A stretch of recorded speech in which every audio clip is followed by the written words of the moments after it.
Nej, jag tror inte på Gud. För att jag alltid känt så här.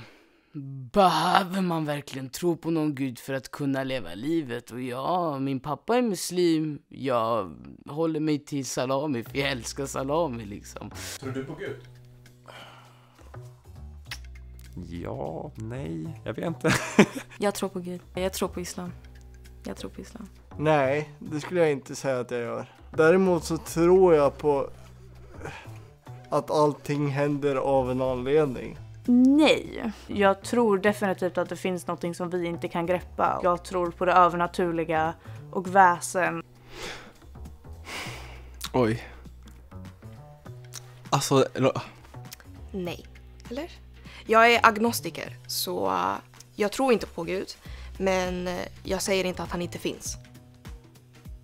alltså ja och nej. Alltså jag tror att det finns någon.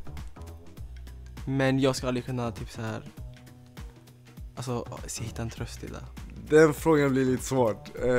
Jo men, jag har varit muslim hela mitt liv. Men nu på sistone så har jag själv börjat så här fundera. Och ifall liksom jag tror på Gud eller inte. Mamma är lite troende. Men jag tror inte på det för att jag har inte fått någonting bevisat. Eftersom jag är uppväxt som muslim så tror jag på Gud faktiskt. Jag vet inte, jag tror ändå lite på det. Kanske. Ja. Jag tror typ vi hade religion i skolan. Och sen efter ett tag när vi pratade mycket om Gud och sånt så tror jag ändå jag börjar mer tro på det. Varför? För att jag har fått ett sign. En lång historia kort. Jag bad en bön och fick svar på den. Det känns lite som en myt. Det är ingen logik i mitt huvud att det är någon som sitter och bestämmer om du ska hamna i ett paradis eller inte. Alltså jag vet att jag har ett kors på mig, men det är mest för att jag har ärvt den och sånt där. Kyrkan har alltid varit kopplad till familjen, så jag har någon form av sentimental koppling till det, men inte så att jag liksom är helt hållet, jag går till kyrkan varje helg och så. Det enda är att jag är inte så insatt i en religion, utan jag tror bara att det finns typ någon gud eller någonting. Men har du tvivlat någon gång på din tro?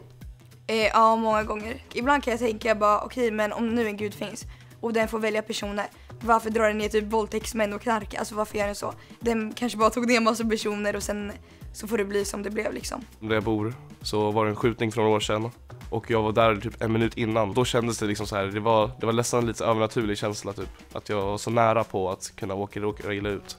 Jag tror verkligen inte på att en hel värld kan exempelvis bara vara utan någon speciell betydelse. Men jag har väl kommit fram till att tro på naturvetenskap till en viss del kan vara min grej. Men ändå att tro på någon typ av högre makt är nog min grej mer. Grejen är den att jag är uppväxt i ett kristet hushåll. Och det var inte förrän typ 2 år tillbaka jag fick egna åsikter. Jag lyssnade mycket på NO-lektioner och sånt där faktiskt. Jag älskar rymden och sånt. Och sen jag vet inte, jag gjorde typ egna kopplingar till saker och ting. Nej, någonstans så vill jag tro att jag har hamnat i rullstol av en anledning. Och den anledningen tror jag stenhårt på.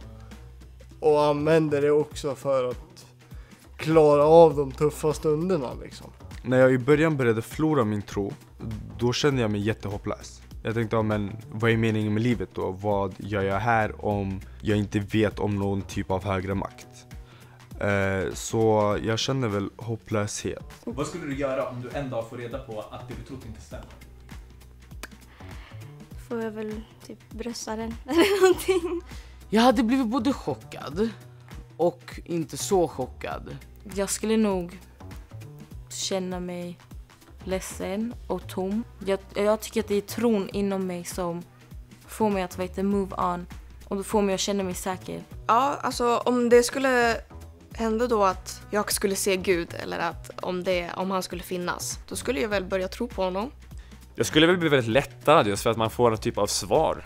Så jag tror även att jag typ ändå skulle hållit kvar det för att bara känna att jag har någon trygghet eller att det är någon som lyssnar på mig oavsett om det inte är eller är. Om Gud finns så tänker jag att Gud älskar alla. Så jag skulle nog kanske faktiskt fortsätta mitt liv så som jag gör nu. Bara att jag kanske skulle bara be mer ofta. Här finns hard fact. Ja. Det finns en Gud. Alltså hur? Jag fattar inte. Skulle du ifrågasätta still? Ja.